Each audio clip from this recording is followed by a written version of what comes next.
ایمانیات کے باب میں ایمان کسے کہتے ہیں اگر دو جملوں میں بیان کیا جائے تو میں اتنا کہہ سکتا ہوں، اللہ کے رسول صلی اللہ علیہ وآلہ وسلم اللہ کی طرف سے جو کچھ لے کر کے آئے اس کو دل سے ماننا اور زبان سے اس کا اعلان کرنا، اس کا نام ایمان ہے۔ دل سے ماننا اور زبان سے اعلان کرنا، اقرار کرنا، اس کا نام ایمان ہے۔ حضور جو کچھ لے کر کے آئے، اپنی عقل کا گھوڑا نہیں دوڑانا، حضور جو کچھ لے کر آئے ہمیں ماننا ہے۔ اور یاد رکھنا ایمان کی طاقت کیا ہے، ایمان کی قوت کیا ہے۔ بڑی بڑی طاقتیں، ہتھیار کی طاقتیں جس کے سامنے سجدہ ریز ہے اسے ایمان کہتے ہیں۔ ایمان کتنا پاورفل ہے، ایمان کتنا عظیم ہے، یہ ایمان ہی ہے۔ جب ایمان کسی قوم کو نصیب ہو جاتا ہے تو عرب کے بوریا نشین کیسر و کسرا کے تاجدار بن جاتے ہیں۔ ایمان جب نصیب ہو جاتا ہے، ایمان جب کسی کو نصیب ہو جاتا ہے تو اللہ اکبر، وہ لوگ جو نمک اور کافور میں فرق نہیں کر پاتے تھے وہ آسمان ہدایت کے تارے بن جاتے ہیں۔ ایمان جب کسی قوم کو نصیب ہو جاتا ہے تو بحر ظلمات میں وہ گھوڑے دوڑاتے ہیں تو گھوڑوں کی ٹاپیں بھی اللہ اکبر پانی سے بھیگتی نظر نہیں آتی۔ اسی لیے تو اقبال نے کہا تھا دی اذانیں کبھی یورپ کے کلیساؤں میں اور افریقہ کے کبتے ہوئے صحراؤں میں، دشت تو دشت ہے دریا بھی نہ چھوڑے ہم نے، بحر ظلمات میں دوڑا دیے گھوڑے ہم نے۔ ایمان کیا ہے؟ اللہ اکبر، ایمان اتنی عظیم طاقت ہے کہ فرشتے بھی ایمان والوں کو رشک کی نگاہ سے دیکھتے ہیں۔ ایمان اتنی عظیم قوت ہے کہ اللہ اکبر، دیوان گانے عشق محمد کو دیکھ کر گھبرا گئی ہے گردش دورہ، کبھی کبھی گردن میں ہار ڈالے ہیں ماہ و نجوم نے، گزرا ان حدوں سے مسلمان کبھی کبھی ایمان کامل نصیب ہو جاتا ہے تو فرشتے باز نیچے رہ جاتے ہیں، مومن کامل کا مرتبہ اس سے بلند ہو جاتا ہے۔ اللہ اکبر، ارے یہ ایمان ہی ہے جب مومن اپنی قبر میں جاتا ہے تو نکیرین اس کی تعظیم کرتے نظر آتے ہیں۔ ایمان والے کی تعظیم صرف زمین کے اوپر نہیں ہوتی بلکہ زمین کے اندر بھی ہوتی ہے۔ نکیرین جس کی تعظیم کرے اس کو مومن کامل کہتے ہیں، میرے امام کہتے ہیں نکیرین کرتے ہیں تعظیم میری، نکیرین کرتے ہیں تعظیم میری، فدا ہو کے تجھ پہ یہ عزت ملی ہے۔ یاد رکھنا ایمان وہ قوت ہے، ایمان والوں سے کبھی کوئی جیت نہیں سکا، ایمان والے کبھی ہارے نہیں۔ قرآن کہتا ہے وَأَنْتُمُ الْعَالَوْنَ إِن كُنْتُم مُؤْمِنِينَ، تمہیں سر بلند ہو، تمہیں کامیاب ہو اگر تم مومن ہو۔ ایمان کو سمجھا کیا ہے، ایمان کی شان کو سمجھا کیا ہے؟ اسی لیے انسان اپنے حسن سے ناواقف ہے، انسان اپنے حسن سے ناواقف ہے۔ دوسرے آپ کے حسن کو دیکھ کر اندازہ لگا رہے ہیں کہ آپ کتنے حسین ہیں۔ بھرت بیدم شبارسی نے کہا تھا اپنی ہستی کا گر حسن نمایاں ہو جائے، آدمی اپنے انوار پہ شیدا ہو جائے۔ ہمارا ایمان کا جو حسن ہے دوسرے سمجھ رہے، منکرین اسلام سمجھ رہے کہ ایمان کی طاقت کیا ہے، اسی لیے وہ ہم سے ہماری روزی نہیں چھیننا چاہتے۔ منکرین اسلام ہم سے ہمارے گھر نہیں چھیننا چاہتے، منکرین اسلام ہماری نسلوں سے ایجوکیشن کی ڈگریاں نہیں چھیننا چاہتے۔ منکرین اسلام اگر ہم سے کچھ چھیننا چاہتے ہیں ہمارا ایمان چھیننا چاہتے ہیں، ہمارا عقیدہ چھیننا چاہتے ہیں۔ ایمان کتنی قیمتی شے ہے، آپ کو بتاؤں 1000 منکرین اسلام آئے تھے اور 313 ایمان والے آئے تھے۔ 1000 منکرین اسلام طاقت لے کر آئے، قوت لے کر آئے، تلوار لے کر آئے، پیٹ بھرے ہوئے آئے، ناچنے والیوں کو ساتھ لے کر آئے، گانے والیوں کو ساتھ لے کر آئے اور اپنے منصب مرتبے اور مقام کو ساتھ لے کر آئے۔ وہ کوئی چھوٹے موٹے لوگ نہیں تھے جو منکرین اسلام تھے، مکے کی طرف سے آئے تھے۔ لیکن 313 ایمان والوں نے کیا کیا پتا ہے؟ 313 ایمان والوں نے ان 1000 لوگوں کو دھول چٹا دیا۔ اور آپ کو کیا پتا ایمان کی طاقت کیا ہے؟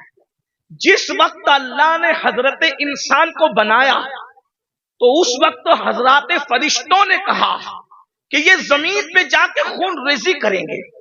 پتا چلا خون بہانا فرشتوں کو پسند نہیں.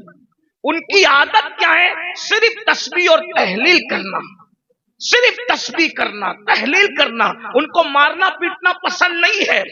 لیکن مومن کی شان کیا ہے؟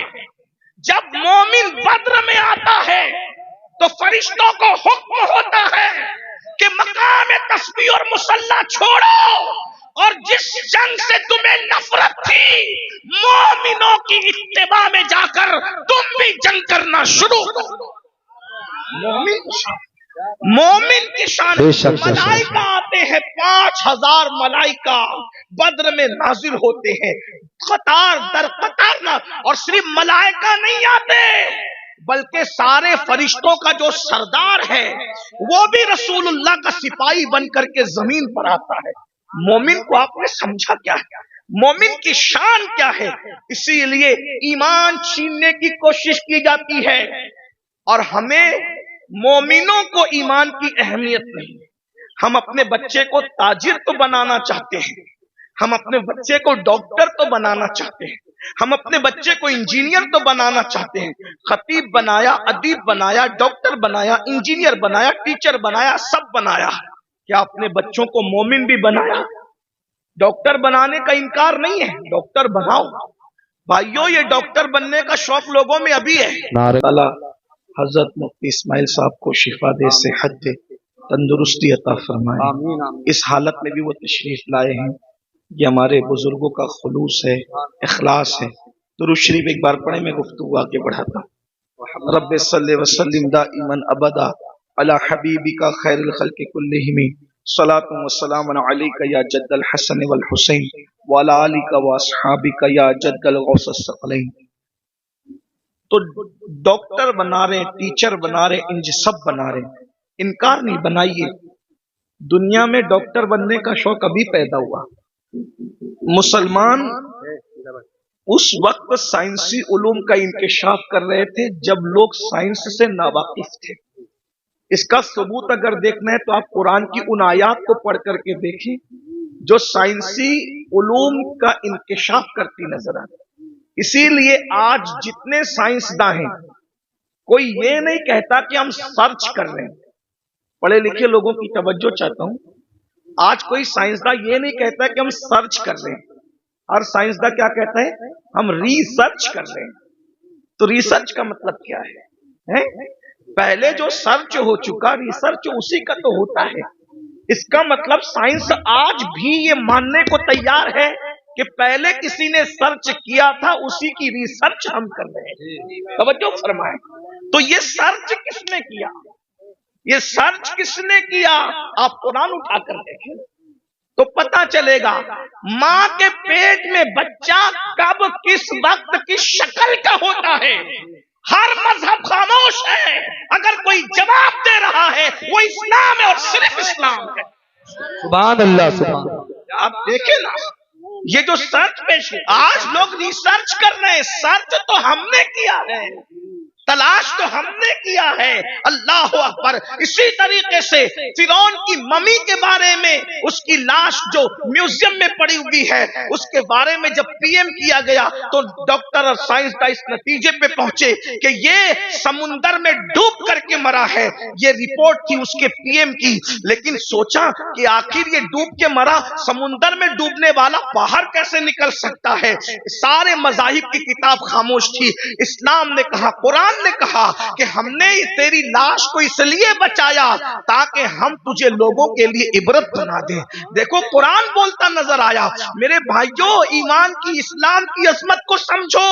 ہمیں وحدہ لا شریک خدائے حق معبود برحق کا پتہ مصطفیٰ جان رحمت نے بتایا. ورنہ کہیں تو حضرت عیسیٰ کی عبادت ہو رہی ہے، کہیں تو حضرت مریم کی عبادت ہو رہی ہے، کہیں تو حضرت عزیر کی عبادت ہو رہی ہے، کہیں تو چاند کی عبادت ہو رہی ہے، کہیں تو سورج کی عبادت ہو رہی ہے، کہیں تو گوبر اور مٹی کی عبادت ہو رہی ہے، کہیں تو درخت اور دریا کی عبادت ہو رہی ہے. ارے تم کتنے خوش نصیب ہو کہ تمہیں وہ خدا ملا ہے.